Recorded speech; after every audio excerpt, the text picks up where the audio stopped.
श्री सद्गुरु महाराज की जय। देवी साहब की हिदायत मान ले गुणवंत रे, देवी साहब की हिदायत मान ले गुणवंत रे, में ही कहे सुख शांति मिली है, भाव का वही अंत रे, ने ही कहे सुख शांति मिली है। श्री सद्गुरु महाराज की जय। परमाराध्य सद्गुरु महाराज गुरुदेव महर्षि संत सेवी परमहंस जी महाराज संत मत के वर्तमान आचार्य श्री इस मंच पर उपस्थित पूज्य महात्मा गण, दिल्ली नगर के विशेष सत्संग प्रेमी महान भाव माता एवं बहनों, आज हम लोग बाबा देवी साहब के जन्मदिन को मनाने के लिए उपस्थित हुए हैं। आज 5 मार्च 2023 ईस्वी है। बाबा साहब का जो जन्म हुआ है वह 1841 ईस्वी मार्च महीने में हुआ है। तो मैं परम संत बाबा देवी साहब के चरणों में श्रद्धा सुमन अर्पित करता हूं और बाबा साहब के विषय में जो मुझे ज्ञात है, पता है, स्मरण में है, वह मैं यथासंभव बताने का प्रयास करूंगा। सबसे पहले मैं तुलसी साहब के पास जाना चाहूंगा, क्योंकि जब तक हम नींव को नहीं जानेंगे तो मकान दिखेगा भी नहीं। तो जो हमारे तुलसी साहब हैं वहीं से हम संत मत को विशेष रूप से जानते आ रहे हैं। तुलसी साहब का जन्म 1763 ईस्वी में हुआ था पूना और महाराष्ट्र में। जैसा मैंने अध्ययन किया है उस आधार पर कह रहा हूं। वे जब विरक्त हुए, उनके अंदर में जब वैराग्य हुआ, साधना की ओर उनकी जब प्रवृत्ति हुई, तो वो हाथरस किला में आ गए जो यूपी में पड़ता है। तुलसी साहब की वो साधना स्थली रही है, वहीं पर उन्होंने साधना करके मोक्ष को प्राप्त किया है। तो तुलसी साहब जहां रहा करते थे वहीं आसपास में बाबा देवी साहब के परिजन भी रहा करते थे। जबकि हम लोग यह जानते हैं कि बाबा देवी साहब का विशेष स्थान प्रचलन हुआ है मुरादाबाद अताई मोहल्ला, लेकिन इसके पूर्व वो वहीं रहा करते थे जहां पर तुलसी साहब रहते थे। उसी आसपास में उनके परिजन पिताश्री जो कार्य करते थे कोर्ट कचहरी में, तो वहीं पर रहना होता था। और उनके जो परिजन थे बाबा देवी साहब के, वो तुलसी साहब से जुड़े हुए थे, दीक्षित भी थे। तुलसी साहब से उन्होंने दीक्षा लिया था जो उनके पिताजी थे। तो संत मत का नींव वहीं से पड़ा है। तो तुलसी साहब का आना जाना होता रहता था इनके घर पर। एक दिन की बात है, तुलसी साहब जब श्री माहेश्वरी लाल दास के घर पर आए तो उनको उदास देखा। चिंतित अवस्था में देख करके परम संत तुलसी साहब ने जिज्ञासा किया, पूछा, जानना चाहा कि महेश्वरी लाल जी, आपकी चिंता का कारण क्या है? इतने चिंतित आप क्यों हैं? तो महेश्वरी लाल दास ने कहा था कि महाराज, मुझे संतान की प्राप्ति होती है, लेकिन वह काल कलवित हो जाता है। कई शिशु हमारे घर पर जन्म तो लिए, लेकिन बचे नहीं, मर गए। ये जो मरते जा रहे हैं, इसकी चिंता हमें घर कर गई है, सता रही है कि यदि संतान मरती चली जाएगी तो हमारे इस जीवन का धरोहर, हमारे घर परिवार का वारिस कौन होगा? यही चिंता सता रही है। तुलसी साहब जानते ही थे, तो मौज में आकर के उन्होंने कहा कि महेश्वरी लाल जी, चिंता मत करो, सत्संग और ध्यान करते रहो, मेरा आशीर्वाद है, अब की बार एक अद्भुत संतान तुम्हारे घर पर आएगी और वह रहेगा, वो जल्दी मरेगा नहीं। जानते हैं, कहते हैं संत जो वचन देते हैं वो प्रकृति नहीं टालती है, वैसा ही हो जाता है। तो समय बीतता चला गया, वह समय आया, 1 वर्ष के लगभग में बाबा देवी साहब का अवतार होता है, जन्म होता है इस धराधाम पर। और 1841 ईस्वी के मार्च महीने में बाबा देवी साहब का जन्म श्री माहेश्वरी लाल बाबू के घर पर होता है और उनके संतान के रूप में उनका जन्म होता है। माहेश्वरी लाल दास जी जाति के कायस्थ थे और हमारे जो परमाराध्य सदगुरु महाराज हुए हैं वो भी जाति के कायस्थ हैं। हमारे गुरुदेव महर्षि संत सेवी जी महाराज वो भी जाति के कायस्थ हैं।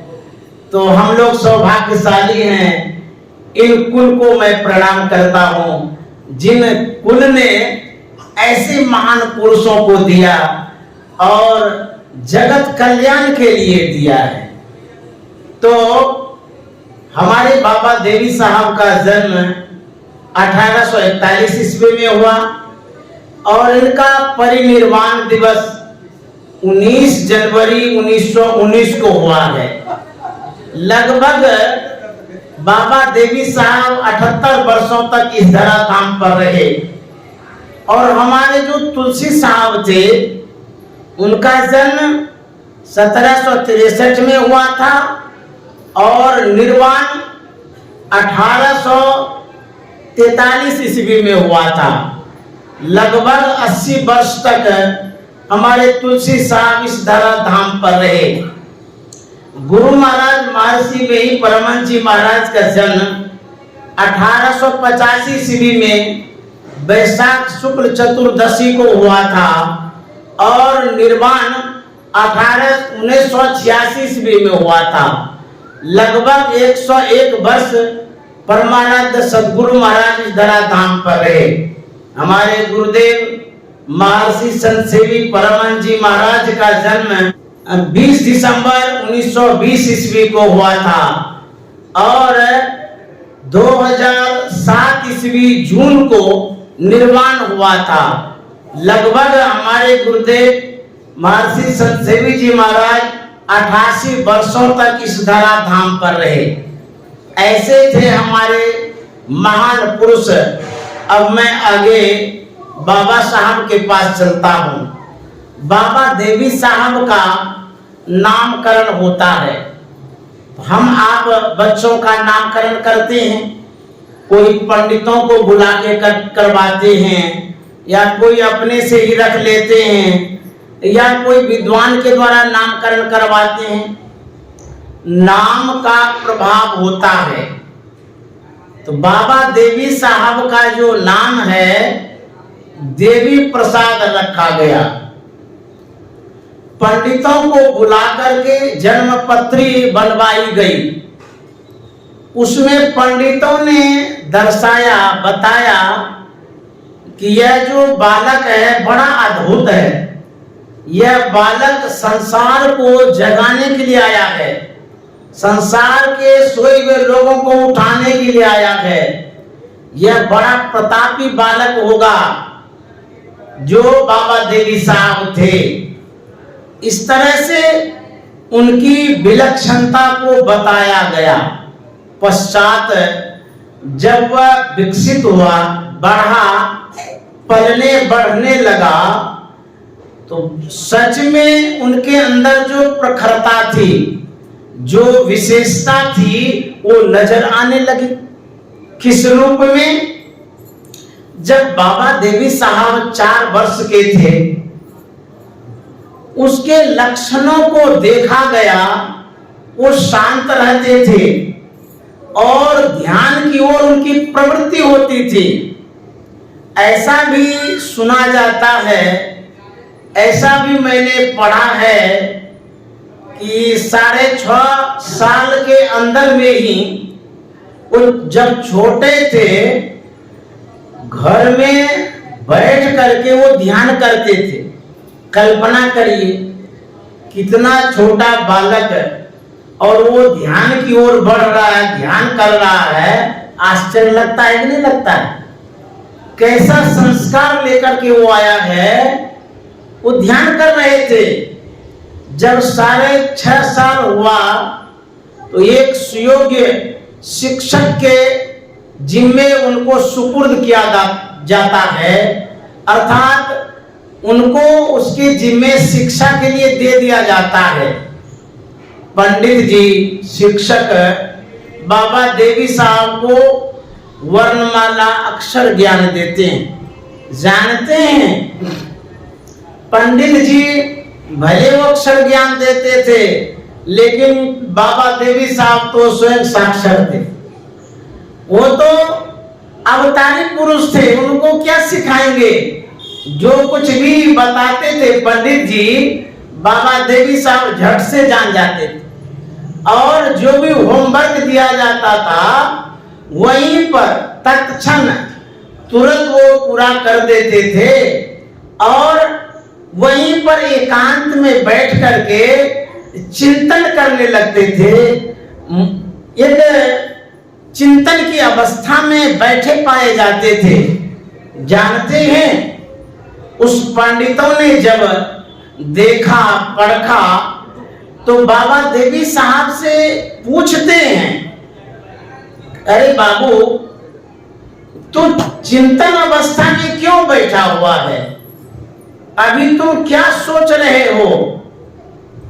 बाबा साहब ने क्या कहा था? मैं यही सोच रहा हूं कि दुनिया किसने बनाई है, क्यों बनाई है, इस संसार में जो लोग आता है क्यों आता है और कहां चला जाता है। शिक्षक को तो बड़ा आश्चर्य लगा, इतना छोटा बालक और इस तरह की गंभीर चिंतन, बड़ा आश्चर्य लगा। और पंडित ने कहा, शिक्षक ने कहा कि देखो जी, ये सब जो तुम सोच रहे हो, ये तुम्हारी अवस्था सोचने की नहीं है। अभी तुम बालक हो, बच्चे हो, अभी तुम पढ़ो, इन सब बातों में ध्यान मत दो। अभी तुम शिक्षा प्राप्त करो, विद्या प्राप्त करो, ये सब मत सोचो तुम, ये तुम्हारा काम नहीं है। तो बाबा साहब ने कहा कि पंडित जी, यह सोचना क्या गलत है, ये काम नहीं है। ये जीव कहां से आया है, कहां चला जाएगा, क्यों आया है, क्या ये बेकार है? ये सोचना चाहिए कि नहीं सोचना चाहिए? बोले कि सोचना चाहिए, लेकिन तुम्हारी अवस्था अभी छोटी है। पंडित जी ने जाकर के बाबा साहब के पिताजी को, श्रीमान महेश्वरी लाल दास जी को कहा कि आपका बच्चा बड़ा विचित्र है। अरे वो ऐसी अद्भुत अद्भुत बातें करता है कि मेरे समझ में बात नहीं आती है। इतना छोटा होकर के भी इस तरह से गंभीर बात करता है। उनके पिताजी ने भी कहा कि मुझे भी समझ में नहीं आता है कि बालक कैसा है। ऐसे हमारे बाबा देवी साहब थे। जानते हैं, जब उम्र बढ़ता है, छोटा ही था उस समय, देवी मंदिर में बलि प्रथा थी, बकरा काटा जाता था। उस समय तो बहुत इस तरह का प्रचलन था, लेकिन अब धीरे धीरे कम हो गया है। लोग मंदिर की ओर बहुत जा रहे थे, तो बाबा देवी साहब ने देखा कि लोग कहाँ जा रहे हैं। तो बाबा देवी साहब के जो परिजन थे, उन्होंने बाबा देवी साहब को दिखाने के लिए ले गया कि मंदिर में क्या हो रहा है, नहीं हो रहा है। तो बाबा साहब को ले गए, तो बाबा साहब ने देखा कि यहाँ तो बकरा का वो हलाल करेगा, काटेगा, पूजा करना है देवी मंदिर में। और देखा तलवार रखा हुआ है, काटने वाले भी लोग हैं।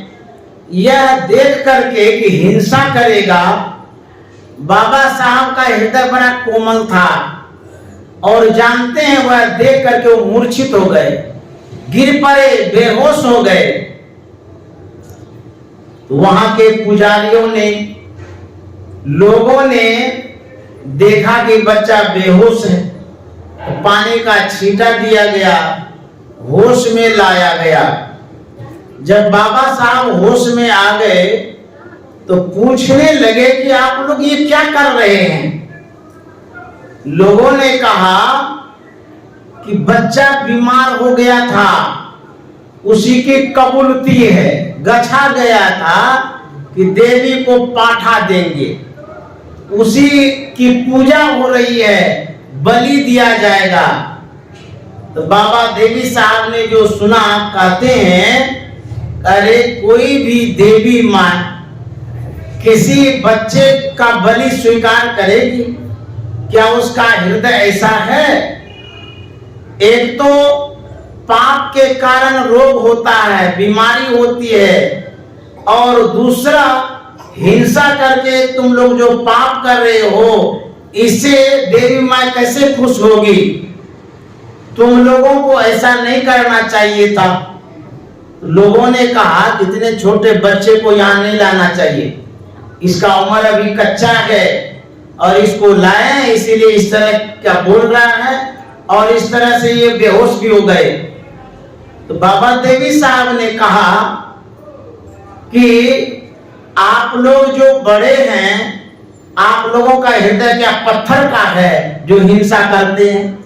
लोगों के मन पर ऐसा प्रभाव पड़ा कि लोग हिंसा करना छोड़ दिए, उस बकरे को भी छोड़ दिए, और तब से बलि प्रथा भी उठा दिया गया।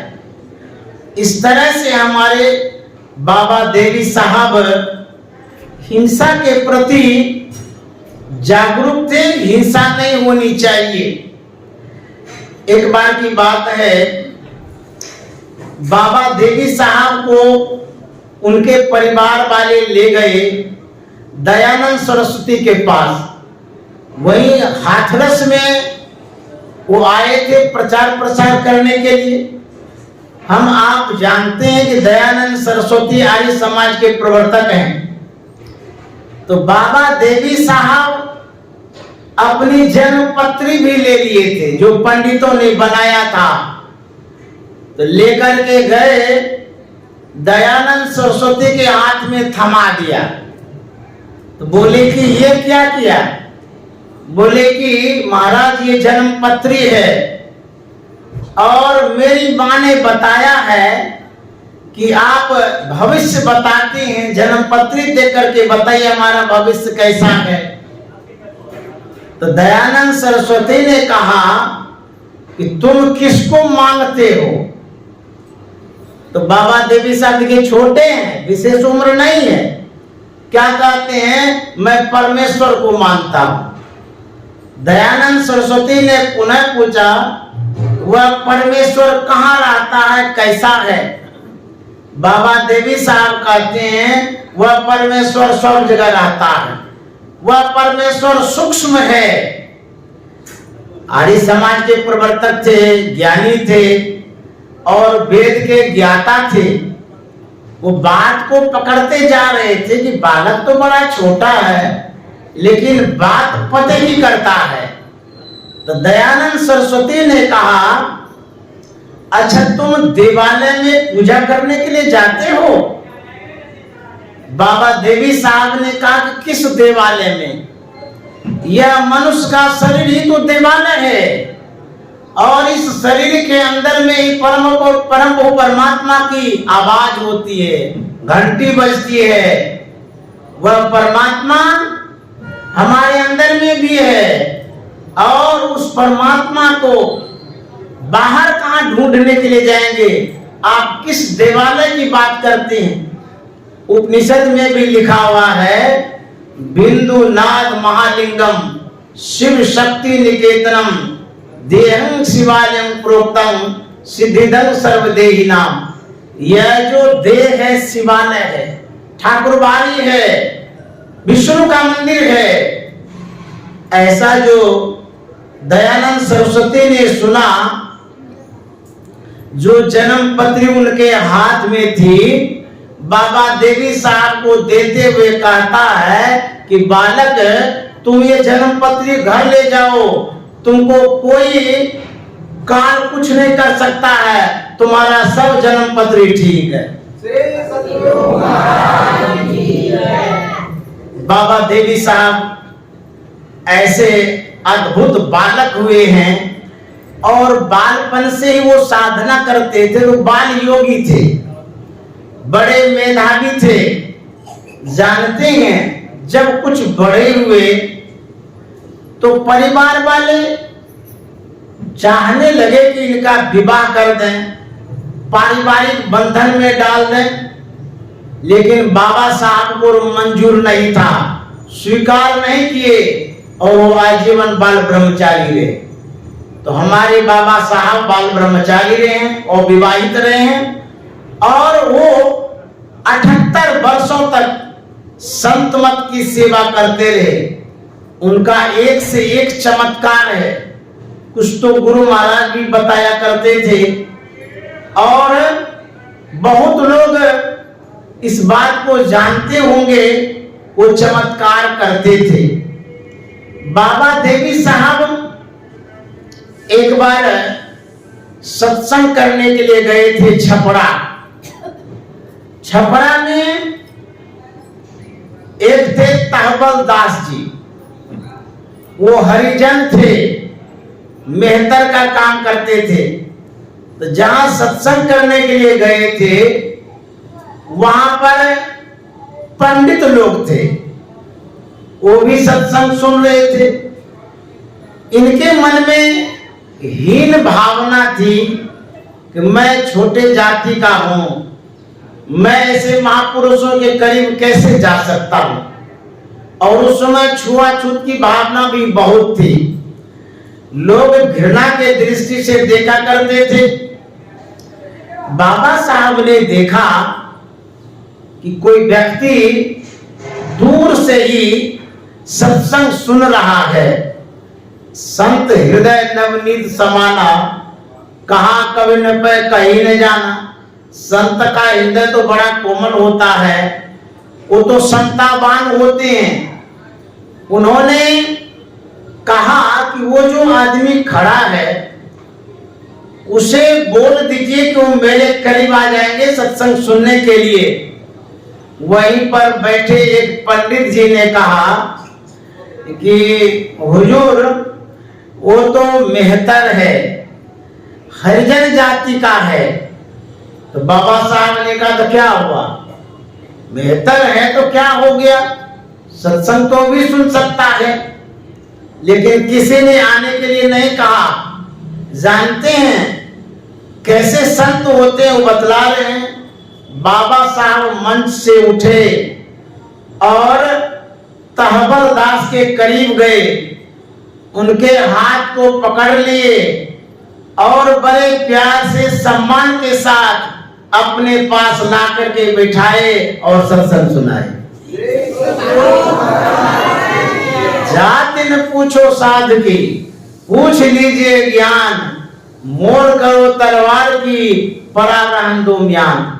हमारे गुरु महाराज ने कहा है, जितने मनुष्य तनधारी हैं प्रभु भक्ति कर सकते सभी, अंतर व बाहर भक्ति कर घटपट हटाना चाहिए। हमारे गुरु महाराज ने जाति पाति की दीवार को तोड़ दिया। बाबा देवी साहब छुआछूत नहीं मानते थे, बल्कि श्रद्धा की प्रधानता, ज्ञान की प्रधानता, भक्ति की प्रधानता को मानते थे। चाहे वो किसी भी जाति के हों, किसी भी पार्टी के हों, उनके अंदर में भक्ति का बीज होना चाहिए था। एक बार की बात है, तुलसी साहब हरिद्वार के गंगा तट पर घूम रहे थे। एक पंडित जी किसी शूद्र के साथ विवाद कर रहे थे। वाद विवाद बहुत दूर तक बढ़ गई, तू मैं होने लगा। वह शूद्र बड़ा विनम्र था, सुशील था, वह बेचारा क्या बोलता उसको। तुलसी साहब को बड़ा आश्चर्य लगा। जब करीब गए तो तुलसी साहब ने पंडित से पूछा कि भाई आप लोग विवाद क्यों कर रहे हैं, बात क्या है। पंडित ने कहा कि महाराज क्या कहेंगे, मैं गंगा स्नान करके पवित्र स्वच्छ वस्त्र धारण करके ऊपर हो रहा था और इस शूद्र ने हमें छू दिया, हम छुए चले गए, मेरे पास और भी कोई अभी वस्त्र नहीं है, मैं कैसे पूजा करूंगा। यह जान करके तुलसी साहब ने कहा कि पंडित जी आप जानते हैं गंगा की उत्पत्ति कहां से हुई है। आपके पुराणों में, पुस्तकों में, सद ग्रंथों में उल्लिखित है कि गंगा की उत्पत्ति विष्णु के चरण से हुई है। और यह भी आपको पता होना चाहिए कि शूद्र की उत्पत्ति विष्णु के चरण से हुई है। जब दोनों की उत्पत्ति विष्णु के चरण से हुई है, गंगा को आप शुद्ध और पवित्र मानते हैं, जबकि उसी चरण से गंगा की उत्पत्ति हुई है, और शूद्र से घृणा ईर्ष्या द्वेष करते हैं, छुआछूत मानते हैं, जबकि इनकी भी उत्पत्ति विष्णु के चरण से हुई है। ऐसा क्यों आप करते हैं। पंडित जी इतने लज्जित हो गए, उसके बाद से विवाद ही समाप्त हो गया। तो हमारे जो संत मत हैं, हमारे जो संत हैं, संतों ने यही कहा है कि जाति पाति की कोई बात नहीं है। और परम संत तुलसी साहब ऐसे थे हमारे संत। और तुलसीदास जी महाराज ने कहा है, यहाँ न पक्षपात कछु राखऊं, वेद पुराण संत मत भाखऊं। जो महान संत होते हैं वो इस क्वालिटी के होते हैं, इस स्तर के होते हैं, उत्तम विचार के होते हैं। एक बार दयानंद सरस्वती प्रचार प्रसार के क्रम में कहीं जा रहे थे। एक नाई उनके पास पहुंच गया। नाई ने निवेदन किया कि महाराज मेरी सद्भावना है कि मैं आपको अपने आवास पर बुला करके भोजन कराऊं, क्या मेरे यहाँ भोजन करना स्वीकार करेंगे, क्योंकि मैं जाति का नाई हूं, ठाकुर हूं। दयानंद सरस्वती तो संत थे, उन्होंने कहा हाँ, अरे हम क्यों नहीं जाएंगे आपके यहाँ, आप यदि श्रद्धा से बुला रहे हैं तो जरूर हम जाएंगे। समय निर्धारित कर दिया गया। समय पर सेवकों के साथ दयानंद सरस्वती पहुंच गए और यथासंभव नाई ने जो श्रद्धा से बनाया था, सबके सामने रोटी और सब्जी परोस दिया। जानते हैं दयानंद सरस्वती के साथ में जो सेवक लोग थे वो घृणा कर गए कि नाई की रोटी हम लोग कैसे खाएंगे, छोटे जाति के लोग हैं। लेकिन दयानंद सरस्वती ने कोई घृणा नहीं किया, बड़े चाव से भरपेट रोटी और सब्जी को खाया। और कोई शिष्य नहीं खाए, रोटी सब्जी रखी रह गई। वहां से लोग प्रस्थान कर गए। जब रास्ते में जा रहे थे, शिष्यों ने कहा कि महाराज आपने नाई की रोटी खा करके अच्छा नहीं किया, वो छोटे जाति के थे, आपने नाई की रोटी खा ली। दयानंद सरस्वती ने कहा नहीं नहीं, मैंने नाई की रोटी तो नहीं खाई। बोले कि महाराज हम लोग नहीं खाए, आप तो भरपेट खाए हैं, अका तक नहीं खाए। बोले अरे वो नाई की रोटी नहीं थी, वो तो गेहूं की रोटी थी। देखिए संत का हृदय कैसा होता है, संत का विचार कैसा होता है। ऐसे महान होते हैं संत। बाबा देवी साहब के पास मैं पुनः पहुंचता हूं। एक बार की बात है, बाबा देवी साहब प्रचार प्रसार के क्रम में गए थे, प्लेग हो गया था, वहां के लोग मर रहे थे।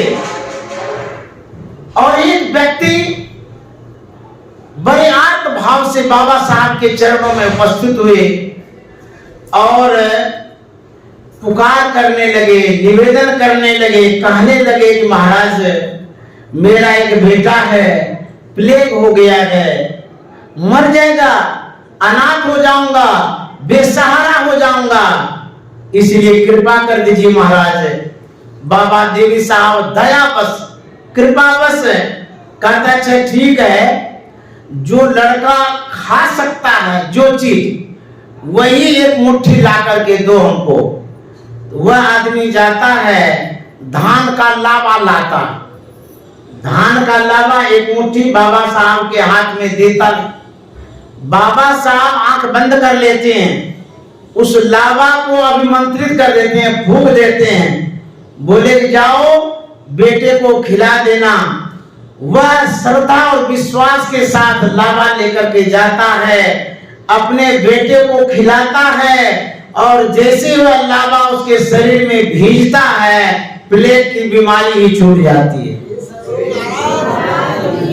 ऐसे थे हमारे बाबा साहब। और भी सुनिए, गुरु महाराज कहा करते थे बाबा साहब के विषय में कि जब वो भागलपुर गए थे, लगभग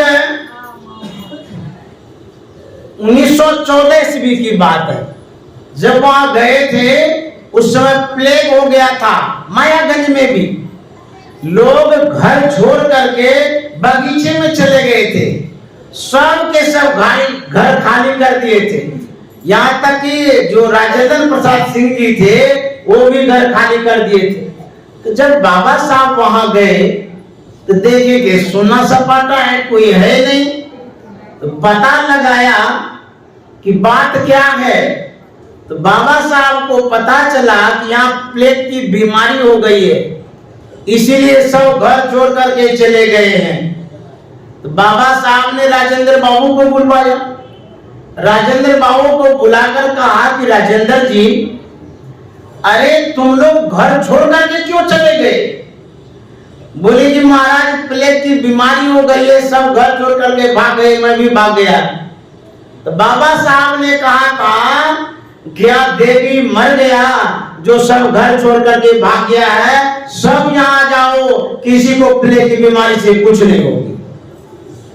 सब घर लौट आए और उसके बाद कोई नहीं मरे। इस तरह से बाबा साहब थे जो पहुंचे हुए संत थे, सिद्ध थे, संत थे। और भी घटनाएं उनके जीवन से संबंधित है। एक थे बड़े अच्छे रामायणी, रामायण का पाठ करते थे। यह जो मैं बतला रहा हूं ये बाबा देवी साहब के संस्मरण की पुस्तक है जो महर्षि संत सेवी परमहंस जी महाराज ने लिखा है। उसमें गुरु महाराज की बातें हैं, उन्हीं बातों से मैं कह रहा हूं। एक थे फकीर चंद, जानते हैं फकीर चंद को एक बीमारी हो गई, वह चितवा जैसा बीमारी हो गया, शरीर में पूरा फैल गया। तो बाबा साहब के करीब गए। बाबा साहब जानते थे उनको, फकीर चंद को। बोले फकीर चंद जी क्या हो गया है? बोले महाराज क्या कहेंगे, चितवा वाला बीमारी हो गया है, चकता चकता हो गया है। बोले अच्छा।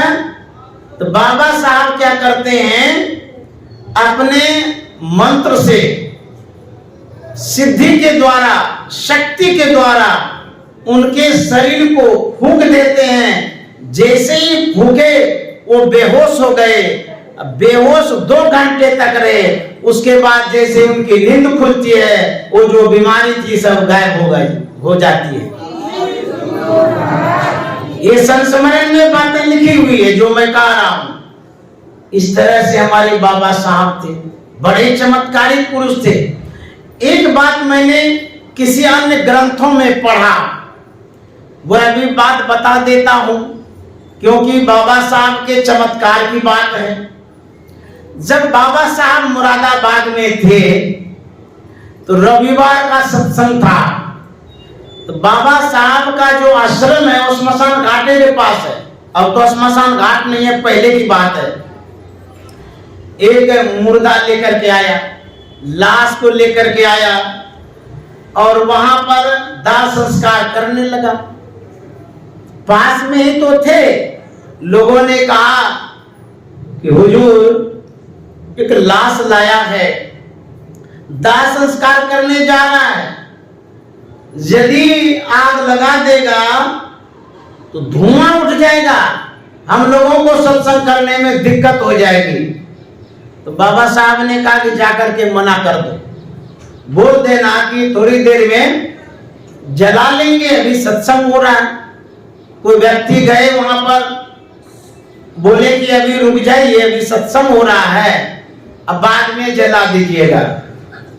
तो लोग कहाँ मानेंगे? बोलते अच्छा आप सत्संग करेंगे, हम लाश को लेकर के यहाँ पड़े रहेंगे, आप अपना काम करिए, हम अपना काम करेंगे। वो माने नहीं, उसमें आग लगाने लगे। बाबा देवी साहब से कहा, वो तो मानते ही नहीं, बोलते कि हम कैसे रुकेंगे, आप अपना काम करिए, हम अपना काम करेंगे, हम आग लगाएंगे ही लगाएंगे। बाबा साहब एक छड़ी लेते हैं और बड़ी तेजी से आते हैं और उस मुर्दा के पास गए जिसको आग लगाया जा रहा था। लाठी पटक के कहते हैं किसकी मजाल है, जला करके दिखाओ। तो जैसे ही कहा वो मुर्दा जिंदा हो गया। यह बाबा साहब का चमत्कार था। बाबा साहब ऐसे महापुरुष थे, मैं उनके चरणों में प्रणाम करता हूँ। अब थोड़ा सा गुरु महाराज के पास चलता हूँ क्योंकि तुलसी साहब से बाबा देवी साहब जुड़े। देखिए गुरु महाराज ने कहा है कि बाबा देवी साहब ने तुलसी साहब से दीक्षा नहीं लिया है, स्पष्ट लिखा हुआ है, ये गुरु महाराज की वाणी में है। और उनसे न दीक्षा लिया है और न उनको गुरु स्वीकार किया गया। तो बाबा साहब अवतारी पुरुष थे। और लेकिन एक बात जरूर है कि तुलसी साहब का जो ज्ञान था, संत मत का जो ज्ञान था, उससे बाबा साहब प्रभावित थे। और दूसरी बात कि तुलसी साहब के आशीर्वाद से ही तो बाबा देवी साहब हुए थे, उनके आशीर्वाद से ही तो काफी है। इस तरह से बाबा देवी साहब जुड़े तो थे लेकिन गुरु धारण नहीं किए थे। फिर भी मैं मानता हूं कि जिनके आशीर्वाद से हो गए तो परम गुरु ही हो गए। तब मैं गुरु महाराज के पास चलता हूं। एक बार गुरु महाराज मौज में कह रहे थे कि मैं बड़ा सौभाग्यशाली हूं जो मुझे बाबा देवी साहब जैसे गुरु मिले। वहां पर बैठे हुए एक सज्जन शिक्षित व्यक्ति ने कहा कि मैं आपसे भी विशेष भाग्यशाली हूं। तो पूछा गया, भाई आप ऐसा क्यों कहते हैं? बोले, मैं इसलिए कहता हूं कि हुजूर आपको बाबा देवी साहब जैसे गुरु को खोजने में बहुत परिश्रम करना पड़ा, बहुत समय लगा। मैं आपसे विशेष सौभाग्यशाली इसलिए हूं कि आपके जैसे गुरु को खोजने में मुझे कोई समय नहीं गंवाना पड़ा। हम लोग सौभाग्यशाली हैं कि जो गुरु महाराज जैसे गुरु हम लोगों को मिल गए। तो गुरु महाराज ने जो कहा है उन्हीं बातों में से जो स्मरण है मैं बताना चाह रहा हूं। गुरु महाराज कहते हैं, मैं 1909 ईस्वी के जून महीने में श्री राजेंद्र प्रसाद सिंह के पास गया। यहां से बात मैं प्रारंभ इसलिए करता हूं कि शुरू से यदि आऊंगा तो समय भी नहीं है, क्योंकि 11 बजे हमें समाप्त भी करना है। तो शुरू से नहीं जाऊंगा, बीचे से कह देता हूं। तो गुरु महाराज जून में 1909 ईस्वी में राजेंद्र बाबू के पास भागलपुर आते हैं, मायागंज। वहां आकर के गुरु महाराज दृष्टियों की क्रिया लेते हैं राजेंद्र बाबू से। जानते राजेंद्र बाबू को चरण छू करके प्रणाम करते हैं, लेकिन राजेंद्र बाबू मना करते हैं कि नहीं नहीं, हम आपके गुरु नहीं हैं, आपके गुरु कोई और हैं, मैं आपको गुरु से मिला दूंगा। तो एक समय आता है, अक्टूबर का महीना था, दशहरा का समय था।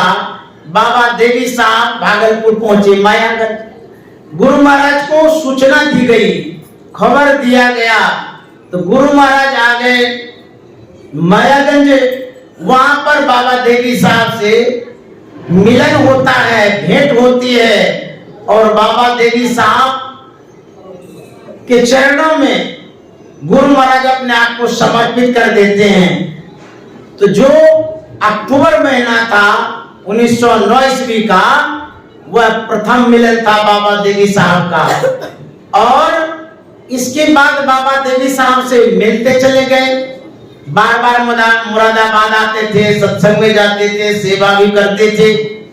गुरु महाराज लगभग जब तक शरीर में रहे तब तक बाबा साहब से मिलते ही रहे और बाबा साहब का उपदेश पाते रहे। एक समय आया 1912 ईस्वी का, वह समय था जिसकी खोज गुरु महाराज कर रहे थे।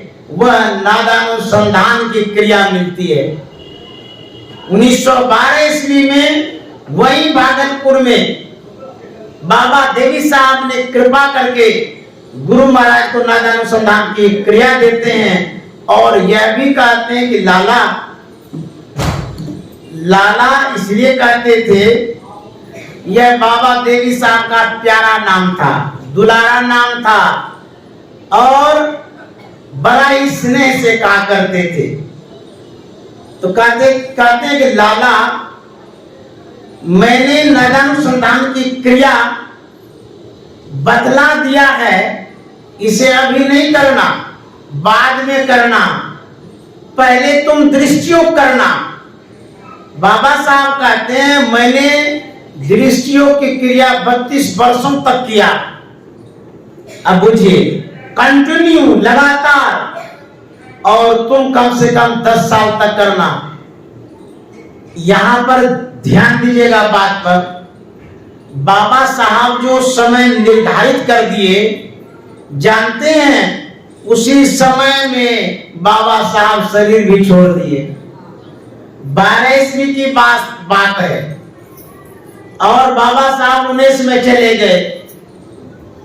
देखिए कितना कम समय है। गुरु बाबा देवी साहब कहा गए थे कि तुम कम से कम 10 साल तक करना। इस तरह से कह करके और क्या जताते हैं और क्या बताते हैं। बाबा देवी साहब ने कहा कि लाला, मैंने जो साधना किया, मेरे चूतल में ठेला हो गया। सिर्फ कहा ही नहीं, बल्कि हाथ पकड़ करके स्पर्श कराते हुए एहसास कराते हैं। गुरु महाराज ने जैसे स्पर्श किया, वो तो संत का शरीर था, उनकी नैसर्गिक आभा गुरु महाराज में आ जाती है और ऐसा प्रभाव पड़ा। गुरु महाराज को इतना वैराग्य हुआ, वो भी गए कुआं खोद करके मिट्टी के नीचे बरसों साधना की। तो बाबा साहब ने ये कहा था। तो इस तरह के बाबा साहब थे। और भी एक बात, बाबा साहब जिस आसनी पर ध्यान करते थे वो आसनी घिस गई थी। हम लोगों को अभी तक फुंसी भी नहीं हुए साधना करने में, गमछा तक नहीं घिसा है, लेकिन बाबा साहब ऐसे साधक थे, आसनी घिस गई थी, चूतर में ठेला हो गया था। तो बाबा साहब ने इस तरह से प्रेरणा गुरु महाराज को दिया।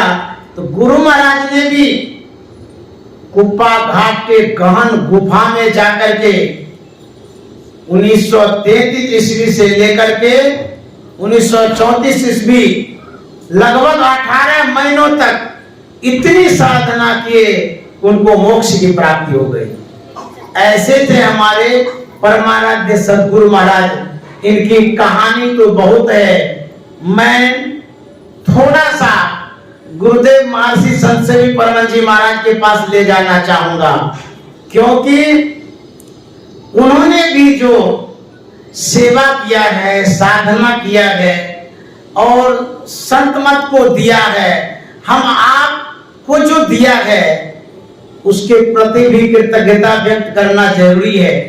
हम आप जिस स्थल पर बैठे हुए हैं, इस स्थल पर गुरुदेव महर्षि संत सेवी जी महाराज का बहुत चरण पड़ा हुआ है। हम आपने दर्शन भी पाया है, सानिध्य भी पाया है। वो कैसे सेवक थे, एक घटना यहीं से मैं प्रारंभ करता हूं। इसी दिल्ली की घटना है।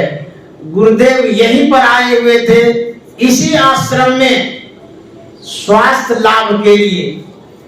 उनके शरीर में दर्द था, हड्डी में पेन हो गया था। डॉक्टर के पास गए दिखाने के लिए। डॉक्टर ने देखा भाला, चेकअप किया, तो डॉक्टर ने सुझाव दिया, सलाह दिया कि स्वामी जी, मेरी एक सलाह है, मेरा एक विचार है, आप गर्दन को स्ट्रेट रखिए तो विशेष लाभ मिलेगा। दर्द में, हड्डियों में जो दर्द है, इसे विशेष लाभ मिलेगा, क्योंकि आपकी गर्दन झुकी रहती है। गुरुदेव महर्षि संत सेवी जी महाराज ने कहा था कि डॉक्टर साहब, यह मेरे लिए असंभव है। डॉक्टर साहब को बड़ा आश्चर्य लगा। इतनी सी तो बात है कि गर्दन को सीधा करके रखेंगे, इसमें असंभव की क्या बात है। डॉक्टर साहब ने पूछा कि स्वामी जी आप ऐसा क्यों कहते हैं।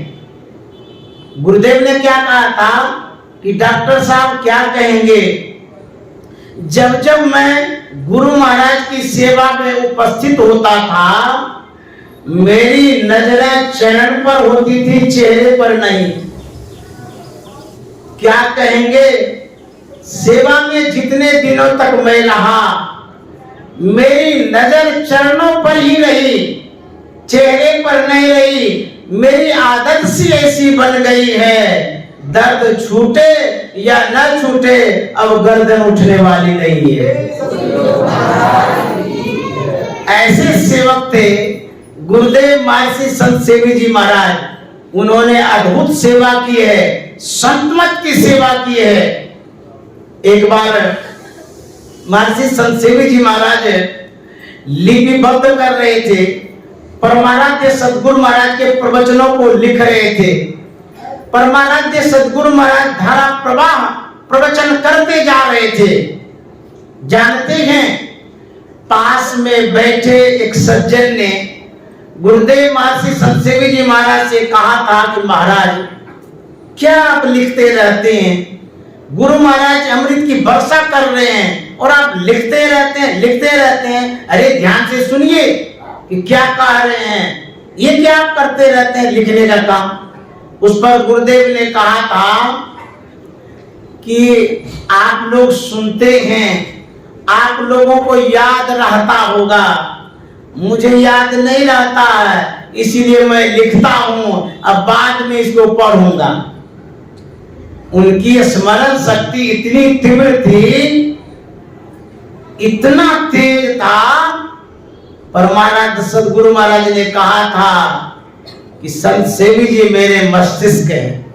तो संत के जो मस्तिष्क हैं, अब उनका दिमाग कितना तेज होगा कल्पना करिए।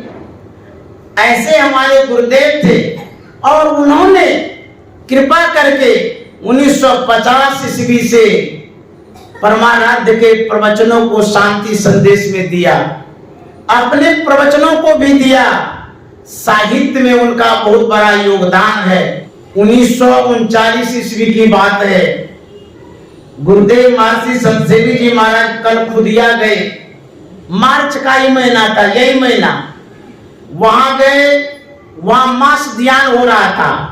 वहां जाकर के इन्होंने निवेदन किया कि हुजूर मैं आपकी सेवा में रहना चाहता हूं। पहली बार गए थे तो गुरु महाराज ने परिचय लिया, पूछा, जांचा, लेकिन कुछ बोले नहीं।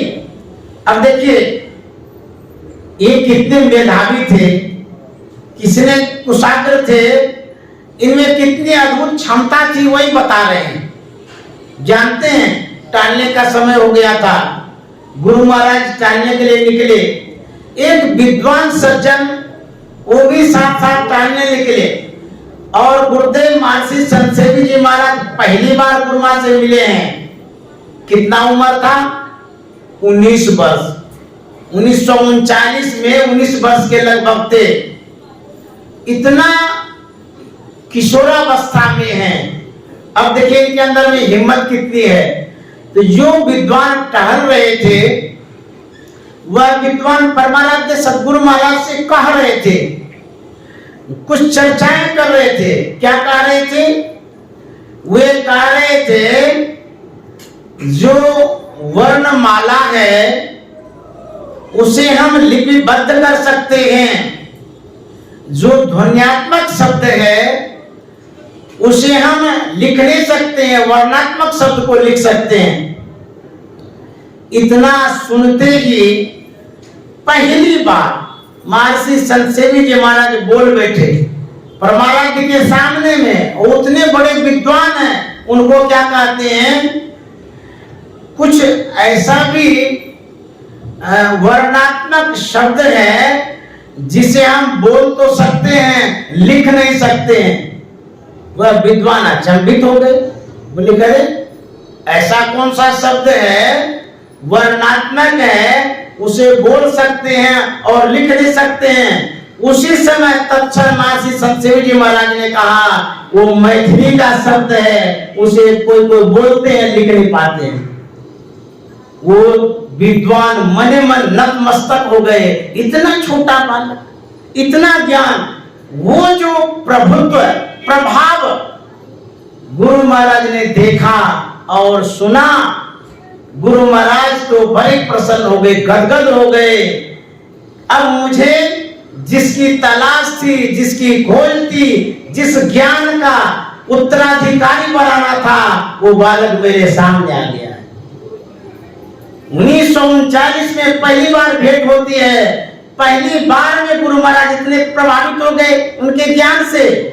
और जानते हैं दूसरे ही दिन, मार्च महीना में, यही मार्च महीना है, दूसरे ही दिन गुरु महाराज ने महर्षि संत सेवी जी महाराज को दीक्षा दिया।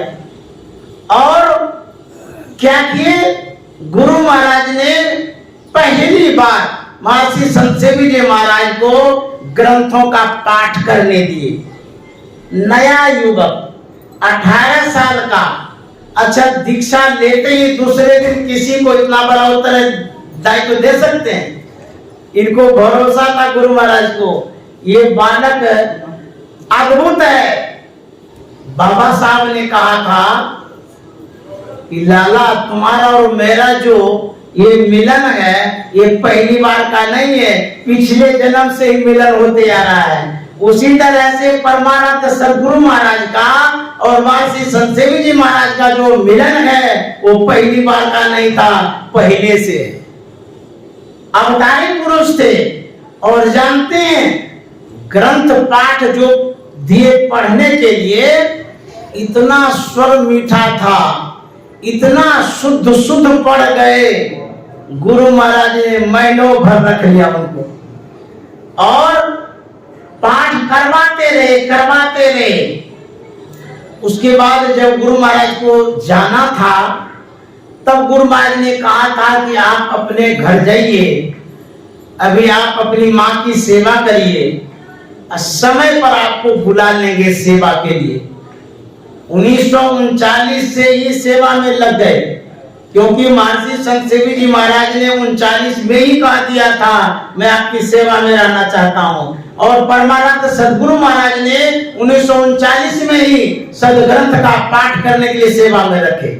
और आगे बताता हूँ, जब 1940 ईस्वी आता है, 39 का मार्च है, 40 ईस्वी आता है, महर्षि संत सेवी जी महाराज को सत्संग योग संपादित करने के लिए वो पर्वती आश्रम भेज देते हैं। जरा सोचिए, 9 महीना का दीक्षा लिया होगा, अब उनको भेजते हैं सत्संग योग संपादित करने के लिए। इसका मतलब क्या है, इस जन्म के वो विद्वान नहीं थे, वो किसी और जन्म के थे। तब ये तो भरोसा करके भेज दिए। 1940 ईस्वी में 9 महीना हुआ था लगभग, सत्संग योग संपादित करने के लिए उनको भेजा गया पर्वती आश्रम। और जानते हैं कुछ ही समय बीता होगा, कुछ बीमार हो गए, इतने बीमार हो गए कि गुरु महाराज महर्षि संत सेवी जी महाराज को लेकर के चले गए धरारा। वहां पर उपचार करने लगे, लेकिन ठीक नहीं हो रहे थे। कल एक डॉक्टर को बुलाया गया, बुखार टूट ही नहीं रहा था। गुरु महाराज बड़े चिंतित थे, इनके बिना तो और भी कार्य हो नहीं सकेगा, क्योंकि साहित्य का संपादन करना था। एक दिन मौज में आ गए गुरु महाराज। मौज में आकर के खड़ाओं पर चल करके महर्षि संत सेवी परम जी महाराज के पास गए। खड़ाओं पर गुरु महाराज बैठे हैं और महर्षि संत सेवी जी महाराज चरणों में प्रणाम करते हैं। बुखार की अवस्था है, बहुत कमजोरी भी हो गई है। परमानंद सदगुरु महाराज हाल समाचार लेते हैं, कैसे हैं आप, क्या हो गया आपको? बोलते कमजोरी बहुत हो गई है, बुखार छूट ही नहीं रहा है। बोले हाँ, डॉक्टर का भी तो प्रयास किया गया, वो भी दवाई दे दिए, अब देखिए ठीक क्यों नहीं हो रहा है। गुरु महाराज देखिए, संत जो होते हैं वो माँ बाप से भी बढ़कर के होते हैं। पितसु माता 100 गुना सुत को राखे प्यार, मन से दी सेवन करे तन सु डांट और गार। माता से हरे 100 गुना, जिनसे 100 गुरुदेव, प्यार करे अवगुण हरे चरण दास सुखदेव। कहते हैं गुरु महाराज अपने रसोइये से बोले कि बार्ली बना करके लाओ, तो रसोईया बार्ली बना करके लाता है। परमानंद सदगुरु महाराज कितना स्नेह देते हैं वो बतला, अपने हाथ से बार्ली खिलाते। क्या प्यार होगा उसमें, कैसा वो प्रसाद होगा, और उस प्रभाव में क्या बीमारी रह सकती है। गुरु महाराज खिलाए, 2-4 चम्मच खाए। महर्षि संत सेवी जी महाराज कहते हैं अब खाने की इच्छा नहीं है, तो बोले कि नहीं खाइएगा तो कमजोर हो जाइएगा ना। तो गुरु महाराज क्या कहते हैं रसोईया से कि नींबू और नमक ले आइए। बार्ली सादा है ना, इसलिए खाया नहीं जाता होगा, थोड़ा स्वाद बदल जाएगा तो खाएंगे। नींबू और नमक मिलाते हैं, अपने हाथ से खिलाते हैं। बोले अब टेस्ट बदल गया होगा, थोड़ा खा लीजिए। और 1-2 चम्मच लेते हैं, फिर कहता हूँ खाया नहीं जाता है। फिर परमानंद सदगुरु महाराज रसोइये से कहते हैं मिश्री और दूध ले आइए। देखिए प्यार कैसा है संत का, मिश्री और दूध बार्ली में मिलाते हैं, अपने से खिलाते हैं और कहते हैं थोड़ा सा खा लीजिए, नहीं तो कमजोरी दूर नहीं होगी। अब गुरु के प्यार में नहीं खाने का मन तब भी खा लेते थे, बस उसके बाद कहते हैं कि अब खाने की इच्छा नहीं है, नहीं खाया जाता है। गुरु महाराज संत थे और उन्होंने प्रकृति से कहा कि सुनो, अब बहुत हो गया, मैंने भी प्रयास किया है और डॉक्टर को भी दिखाया है, मेरे बेटे के कारण ये जो बीमार है इसके कारण बहुत काम बाधित हो रहा है। संत मत के प्रचार प्रसार में, साहित्य के काम में बाधाएं आ रही है। अब बहुत हो गया है, अब छोड़ के चले जाओ, नहीं तो और कुछ भी हो सकता है। गुरु महाराज मन मन प्रार्थना करते हैं और खराबों से उठते हैं। कुछ ही कदम गए होंगे, वो बुखार जो गया सो गया ही रह गया। गुरु महाराज का जो प्यार था उनके पद में भी है, गुरु सत गुरु सम हित नहीं को निस दिन करिए सेवरे तन मन आत्म रक्षक है गुरु, गुरु ही के नाम एक ले बहे। माता होते बड़ी छोह करे नित, पिता होते अधिक भलाई, कुल मालिक होते बड़ी कृपा धारे, गुरु समनाई सहाय तन मन आत्म पद परवारिये, गुरु हित पट तर नाहिए, निस दिन चरण शरण में रहिए, और नयान उपाय जो गुरु कृपा तनि वो विचारे, मिटे कल्पना सो गए, गुरु समदाता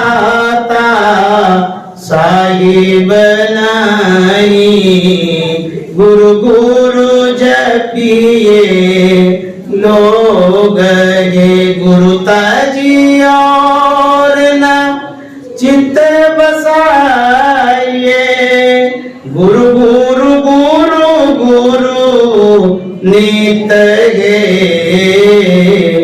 जपत रहिए, मेहि कर जोड़ी, गुरु चरण धरि चित। श्री सद्गुरु महाराज की जय।